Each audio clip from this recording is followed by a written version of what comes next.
In today's video, I'm going to teach you how to delete a reminder in Slack. If you're like many of us who use Slack daily, setting reminders is a handy way to keep track of tasks and meetings.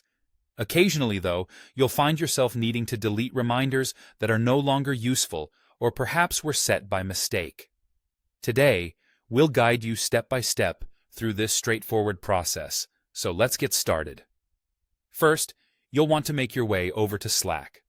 If you're already familiar with the platform, you'll know there are a couple of ways to get started, either using the desktop app or by heading directly to the website via your browser.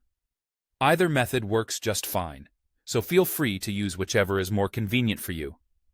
Once you're on Slack, you'll need to sign in if you haven't already. You can do so by entering your email, and Slack will prompt you through the remaining steps.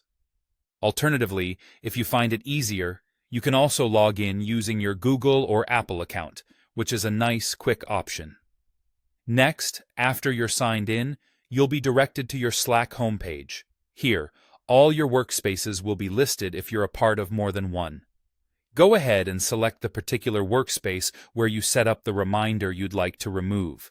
Click on it, and this will take you to that specific workspace where all your channels and activities are located. Now, over on the left side of your screen, take a look at the menu options. Locate and click on the Later button.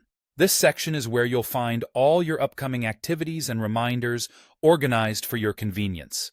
Once you're in the Later section, you'll see a list of your ongoing reminders under the In Progress tab. At this point, it's time to find the specific reminder you're looking to delete. Scroll through your list of reminders until you locate the right one. Now, here's an important little tip. Each reminder entry has an ellipsis, 3 little dots, next to it. Clicking on those dots will bring up a small menu of actions that you can perform on the reminder. Finally, within that menu, you'll find the option to Delete Reminder. Click on this, and you'll be prompted to confirm your decision to delete. Go ahead and confirm. And just like that, the reminder will be removed from your list. And there you have it. You've successfully deleted a reminder in Slack. It's as simple as that. Whether you're doing some spring cleaning of your digital workspace or simply fixing a mistake, now you know exactly how to delete those reminders when needed. Thanks for watching, and be sure to stay tuned for more useful tips on optimizing your Slack experience.